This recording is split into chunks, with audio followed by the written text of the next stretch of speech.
Although the title of this video sounds silly, let me tell you where I got the idea.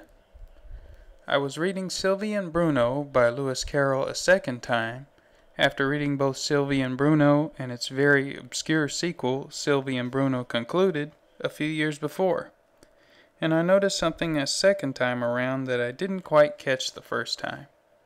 There's this one part where the old narrator, a person who unwillingly finds himself transferred between our world and some other fairy world, runs into a heroic, good-hearted atheist named Captain Lindon. Occasionally, two children from the fairy world, known as Sylvie and Bruno, travel along with the narrator into the real world to meet his real-life friends.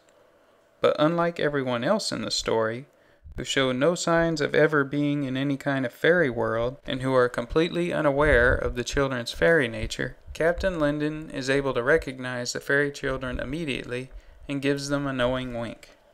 Even the narrator doesn't treat them quite as friendly as Captain Lindon, who lets them swing from his own arm like Tarzan.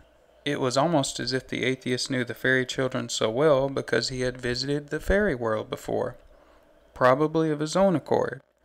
Unlike the old narrator, who is helpless and has no idea what's going on.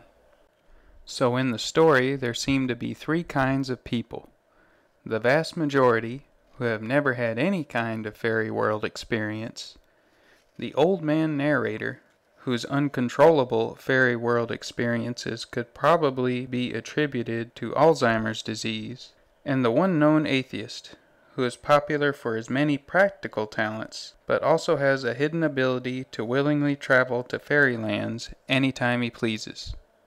Well, after thinking about this, I figured if this atheist had some sort of mysterious power to visit fairy worlds that none of the Christians in the story possess, why wouldn't all atheists?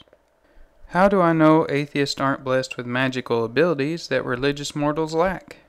How can I tell that they don't travel to fairylands when I'm not looking?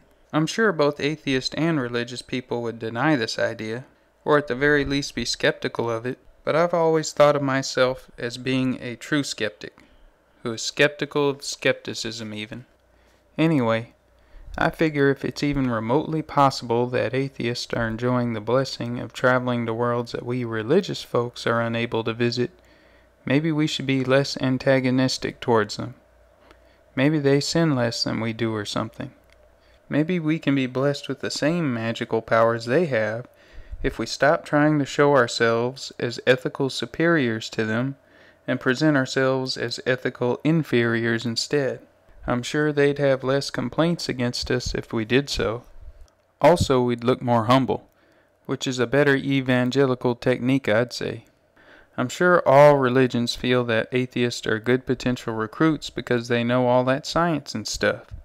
Personally, I think everyone has to be a little humble with their beliefs, whether they're religious or secular, because either they're a part of a group with a shrinking base, or they're a part of a group that took a long time to gain any momentum against another belief that they consider weak.